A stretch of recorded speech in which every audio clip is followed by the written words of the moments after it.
చూస్ country delight, live better. ఇప్పుడే country delight యాప్ని download చేసుకోండి. విజయవాడ ప్రజలంతా కూడా న్యూ ఇయర్ సెలబ్రేషన్లో ఉంటే విజయవాడ పోలీసులు మొత్తం కూడా రోడ్ల మీద ఉన్నారు. ఎందుకంటే ఏ అవాంఛనీయ సంఘటన జరగకుండా ఉండేందుకు నిన్నటి నుంచే కూడా పూర్తిగా విజయవాడ సిపి ఆధ్వర్యంలో మొత్తం ఎంటైర్ డిపార్ట్మెంట్ అంతా కూడా రోడ్ల మీదకి వచ్చేసింది. ప్రస్తుతం నేను కమాండ్ కంట్రోల్ రూమ్లో ఉన్నాను. పోలీసులు అంటే వాళ్ళకి న్యూ ఇయర్, వాళ్ళకి ఫ్యామిలీస్ ఉంటే సెలబ్రేషన్ చేసుకోవచ్చు. బట్ పోలీసులు అలా కాదు, ప్రజలకి ఏ ఇబ్బంది కలగకుండా ఉండేందుకు. ఎందుకంటే హ్యాపీ న్యూ ఇయర్ అంటే సంతోషకరమైన సంవత్సరానికి స్వాగతం పలికే విధంగా ఎక్కడ కూడా ఎటువంటి ఇబ్బంది కలగకుండా ఉండేందుకు అని ముఖ్యంగా డ్రంక్ అండ్ డ్రైవ్ చేసి విచ్చలుగా డ్రైవింగ్ చేసే వాళ్ళని కంట్రోల్ చేయడానికి అయితే ప్రత్యేకంగా పోలీసులు ప్రత్యేకమైన ఏర్పాట్లు, చర్యలు కూడా తీసుకుంటున్నారు. ప్రస్తుతం నేను కమాండ్ కంట్రోల్ రూమ్లో ఒకసారి డ్రోన్ షాట్ చూపిస్తున్నాను.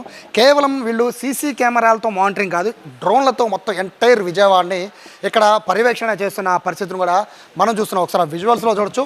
వచ్చే కార్లను, వెళ్లే కార్లను, ప్రతి కార్ని కూడా ప్రస్తుతం ఇది బెంచ్ సర్కిల్ దగ్గర ఫ్లైఓవర్, ఆ ఫ్లైఓవర్ పైన ట్రాఫిక్ పోలీసులు మానిటరింగ్ ఏ విధంగా చూస్తున్నారో కూడా ఒకసారి చూడొచ్చు. మొత్తం అంతా డ్రోన్ షాట్స్తో ఇక్కడ మొత్తం విజువల్ ఎంత బాగుందో మనం చూడొచ్చు. ఎందుకంటే బేసిక్గా పోలీసుల కంట్రోల్ ఎంతవరకు చేయగలరు అంటే సీసీ కెమెరాల పర్యవేక్షణలో ఇక్కడ నుంచి మానిటరింగ్ చేసి ఏదైనా ఇబ్బంది ఉంటే వెళ్ళి అక్కడికి వాళ్ళకి సమాచారం ఇస్తారు. బట్ ఇక్కడ పరిస్థితి అలా కాదు, పూర్తిగా డ్రోన్లతో ఎంటైర్ విజయవాడలో కీలకమైన ప్రతి పాయింట్లో కూడా ఈ విధంగా డ్రోన్స్తో వాళ్ళు ఇక్కడ మానిటరింగ్ చేస్తున్నారు. ఎక్కడ ట్రాఫిక్ జామ్ ఉంది, ఎక్కడ ఇబ్బంది ఉంది, అలాగే ఎక్కడ ప్రజలు ఇబ్బంది పడుతున్నారు, వాహనాల స్ట్రక్ ఎక్కడ అయిపోయింది, ఇటువంటి విషయాలన్నీ కూడా ఈ విధంగా డ్రోన్స్తో వాళ్ళంతా కూడా మానిటరింగ్ చేస్తున్న పరిస్థితిని చూస్తున్నాం. జస్ట్ ఇది కేవలం ఒక డ్రోన్ మాత్రమే, మనం చూస్తుంది ఒక డ్రోన్ మాత్రమే. ఇటువంటి drones entire Vijayawada police commissionerate మొత్తం డ్రోన్స్తోనే నడిపిస్తున్నారు. గతంలో మనం సీసీ కెమెరాలతో మానిటరింగ్ చేస్తూ ఇన్ఫర్మేషన్ ఇచ్చేవాళ్ళం. బట్ ఈసారి అలా కాదు, డ్రోన్లను కూడా ఉపయోగించడం అనేది విజయవాడ పోలీసులు కొంచెం బెస్ట్ అనేది చెప్పుకోవచ్చు. ఎందుకంటే కీలకమైన పాయింట్లలో టాప్ యాంగిల్లో చూస్తే ఉండే ట్రాఫిక్ రద్దీ చాలా వేరుగా ఉంటుంది. ఇక ఒకసారి మనం చూడొచ్చు, సాధారణంగా ఇప్పుడు టైం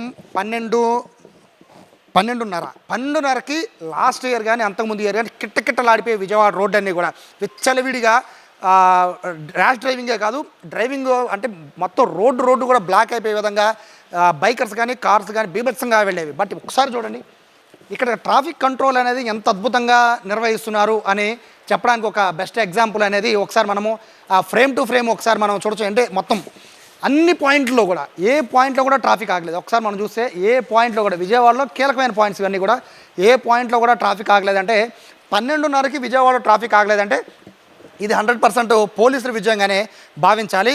11 నుంచి పోలీసులు పూర్తిగా ఎక్కడెక్కడ బారికేడ్లు, అలాగే ఎక్కడికక్కడ మొత్తం అంటే ట్రాఫిక్కి అంతరాయం కలగకుండా ఉండేందుకు యూటర్న్స్ను కూడా పూర్తిగా క్లోజ్ చేశారు. స్ట్రైట్గా వెళ్ళిపోవడం లేదా మెయిన్ రోడ్లోకి వెళ్ళిపోవడం తప్ప ఎక్కడా కూడా ఆగకుండా ఉండేందుకు చూడొచ్చు. బారికేడ్లు కూడా పూర్తిగా హోల్డ్ చేశారు. యూటర్న్స్ తిప్పి వెళ్లకుండా పెట్టే విధంగా ఈ విధంగా పోలీసులు అనేది తీసుకున్న ఈ నిర్ణయం అయితే ప్రస్తుతానికి సామాన్యంగా అంటే రోడ్ల మీదకి వచ్చే సామాన్య ప్రజలకు ఇబ్బంది లేదు. జస్ట్ ఒక అరగంట సేపు ఎంజాయ్ చేసి వెళ్ళిపోయారు. కానీ చాలామందికి తెలియని విషయం ఏంటంటే 1 గంట నుంచి 3 వరకు ఒక గ్యాంగ్ వస్తుంది. వాళ్ళు బీభత్సమైన సౌండ్ హార్న్స్తో విపరీతంగా వాళ్ళు ర్యాష్ డ్రైవింగ్ చేస్తూ కూడా రోడ్ల మీద తిరుగుతూ ఉంటారు. లాస్ట్ ఇయర్ అనుభవం కూడా ఒకటి ఉంది, బార్కెట్లో లాక్కెళ్ళిపోయారు. అది చాలా చెడ్డ పేరు తీసుకొచ్చింది విజయవాడకి. అటువంటి తప్పు జరగకుండా ఉండేందుకు ప్రస్తుతానికి మనం చూడొచ్చు ఈ విధంగా మానిటరింగ్ చేస్తున్నారు. డ్రంక్ అండ్ డ్రైవ్ టెస్టులు కూడా ఎక్కడికక్కడ పెడుతూ ఉన్నారు. కీలకమైన పాయింట్లన్నీ కూడా పూర్తిగా చూడొచ్చు. ఇంత ఖాళీగా ఉండే రోడ్లని విజయవాడలో ఈ టైంలో చూడడం అనేది మనం ఎక్కడా చూడలేదు. ముందుగా ర్యాష్ డ్రైవింగ్ చేసే వాళ్ళైనా, ట్రిపుల్ డ్రైవింగ్ చేసే వాళ్ళైనా ఖచ్చితంగా ఆపి డ్రంక్ అండ్ డ్రైవ్ టెస్ట్ చేస్తున్నారు. కేవలం బైకర్స్కే కాదు, కార్లు డ్రైవ్ చేసే వాళ్ళందరికీ కూడా అనుమానం వస్తే ఆపేస్తున్నారంటే పరిస్థితి అర్థం చేసుకోవచ్చు. ఓవరాల్గా నిద్రపోకుండా అందరూ కూడా న్యూ ఇయర్ వేడుకల్లో ఉంటే మాత్రం విజయవాడ పోలీసులు రోడ్ల మీద ఉన్నారు. ఎటువంటి అవాంఛనీయ సంఘటన జరగకుండా ఉండేందుకైతే పోలీసులు పకడ్బందీ ఏర్పాట్లు చేసుకున్నారు. ఇంతవరకు కూడా ఇప్పటి వరకు కూడా దాదాపుగా అరౌండ్ 1 అవర్ పాటు కూడా ఏ చిన్న ఇన్సిడెంట్ కూడా విజయవాడలో జరగలేదు. అంటే వీళ్ళ మానిటరింగే ప్రధాన కారణం. పేరుకి మనం పోలీసుల్ని కాసేపు తిట్టుకోవచ్చు, ఎంజాయ్ చేయనివరా అని మనసులో తిట్టుకోవచ్చేమో కానీ బట్ వీళ్ళు ఈ శ్రమ పడకపోతే మందుబాబులు అలాగే మరికొంతమంది యూత్ చేసే రచ్చ వల్ల సాధారణ ప్రజలు రోడ్డు మీకు వచ్చి ఎంజాయ్ చేసే పరిస్థితి ఉండేది కాదు. సో విజయవాడ పోలీసులు తీసుకునే నిర్ణయం సాధారణంగా ఒక గంట ఎంజాయ్ చేసి వెళ్ళిపోవచ్చు, కానీ తర్వాత జరిగే పరిణామాలు మాత్రం చాలా ఎక్కువగా ఉంటాయి. కాబట్టి విజయవాడ పోలీసులు ఈ విధంగా వాళ్ళు తీసుకునే నిర్ణయం వల్ల అయితే ప్రశాంతంగా ట్రాఫిక్ కొనసాగుతుంది. ఇప్పటి వరకు కూడా ఏ అవాంఛనీయ సంఘటన జరగలేదు. న్యూ ఇయర్ అనేది విజయవాడలో చాలా హ్యాపీగానే విజయవాడ ప్రజలు సెలబ్రేట్ చేసుకున్నారు. కెమెరా పర్సన్ కృష్ణతో Sai, Suman TV, Vijayawada command control నుంచి.